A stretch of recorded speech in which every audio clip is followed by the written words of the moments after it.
When we work with the factored form of a quadratic function, sometimes there's some unique questions or cases that come up. And so we're going to take a look at 3 that are pretty common questions that are asked during our instruction on factored form. So let's take a look at number 1. You're going to notice that in number 1, this particular rule has an a value that's not 1. There's 8. So we know that first of all, it's positive. It's going to be opening upward like a U. But we also know that the 8 is going to make it a vertical stretch. Somebody had asked me once, does the a value change the roots if it's something other than 1? And the answer is no. And so if you'd like to test that out, feel free to open up the graphing Desmos calculator, type in this rule and verify that the roots would be -2 and 5, which these roots are based on our instruction before.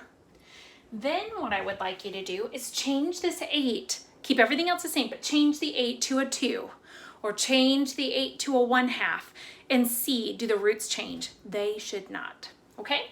So if I was going to look at this root, remember again, this is -2 because this is x minus the root. So that would look something like this, x minus a -2, because 2 negatives would change that to a positive. Just like this one, if this says x minus, you're just going to take that 5 as the root. Typically, we write our roots as ordered pairs because they are points on a graph, on our parabola, so those would be the 2 roots, okay? Now the second one, this question pops up a lot. What happens when it looks like this? What happens if factor form looks like this? So I'm going to rewrite it. This means the same as y is equal to x plus 0 times x plus 7. So therefore, one of the roots would be -7, 0, right here. And then this root would be the origin, 0, 0. So feel free, again, put that in your Desmos calculator for graphing and see, does it show up where that x-intercept is 0 and -7. Now this last one in number 3 is one that I posed before. What happens when I look at an equation in factor form, but it doesn't look exactly the same up here? So you're going to notice that the second factor, x plus 2, looks very similar to what we have up here. But this factor, 3x minus 1, actually has a coefficient or a number being multiplied by the x, okay?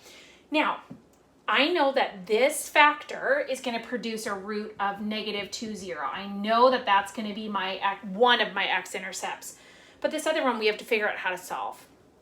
So if I know that I'm finding roots, we know that the y value has to be 0. That's why they call zeros x-intercepts, because it's the value of x that you would substitute into the factored form rule that would make your function, or y, equal to 0. Okay, so I'm going to go ahead and I'm going to take y out and I'm going to put 0 in here. Now, there's a special property that you learned about when you started learning about multiplication. It's called the zero product property. Zero product property says that if you multiply something by 0, the answer has to be 0.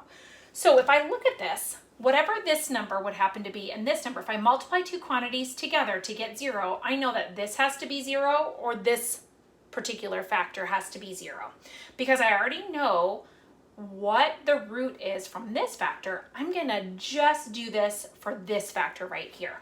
So you're going to notice I'm going to take this and I'm going to say, well, if I want to make sure that the product is 0, that means I could set 3x minus 1 equal to 0 and then solve for x.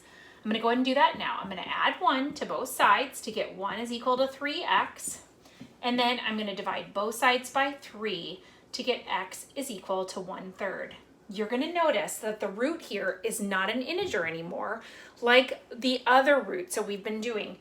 This root happens to be a rational number. And so when I think about the root here, it's going to be 1/3, 0, x, y. Just so you know, some people might be wondering, well, could I do zero product property for every single factored form problem where I'm finding the roots? Absolutely, you can. So let's go back up and I'm going to show you one additional one. Y is equal to x plus 2 times x minus 3. we already know that the roots for this one should be -2 and 3.